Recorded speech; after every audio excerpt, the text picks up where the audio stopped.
It is now time for the Soulful Psalms segment of Beacon of Truth.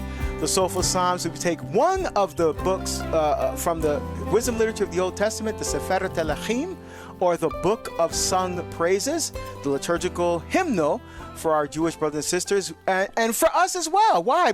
We hear the Psalms in each and every holy sacrifice of the Mass.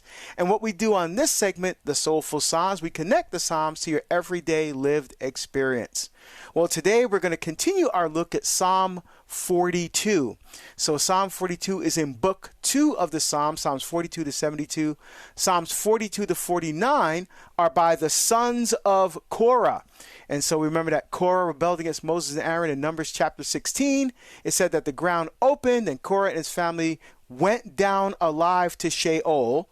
The followers of Korah were swallowed up by fire from heaven.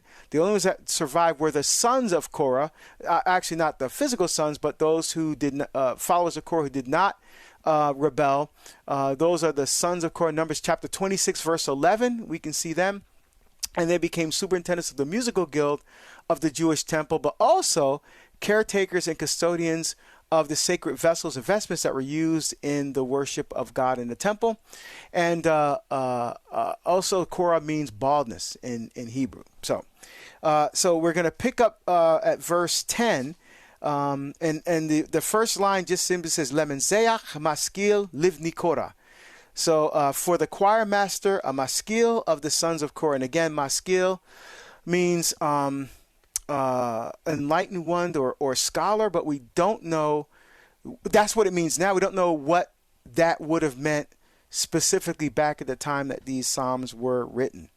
And this is the one that starts off like the deer that yearns for running streams, so my soul is yearning for you, my God. Right? I love that. Every time we get this, I'm like, yes, because I know that the verse 2 is coming there. But we're going to pick up at verse 10. I will say to God, my rock, why have you forgotten me? Why do I go mourning, oppressed by the foe?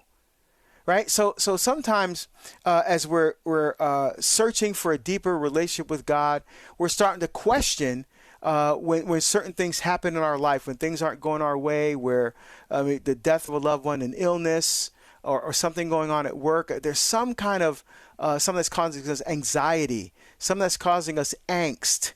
You know, and in those times we cry out to the Lord. And again, we sometimes attribute human, we make human attributions to God in order to understand God.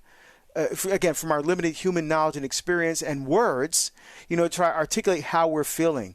God, why have you forgotten me? Obviously, God's never actually literally forgetting us, but it feels like God has forgotten. As it feels like God has, in a sense, turned his back on us.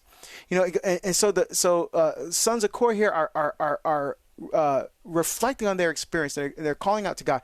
Why have you forgotten me? Why do I go mourning, oppressed by the foe? Why are you allowing this to happen to me? It's like Jesus praying Psalm 31 on the cross. Psalm 22. My God, why have you forsaken me? Obviously, God the Father has never forsaken his son.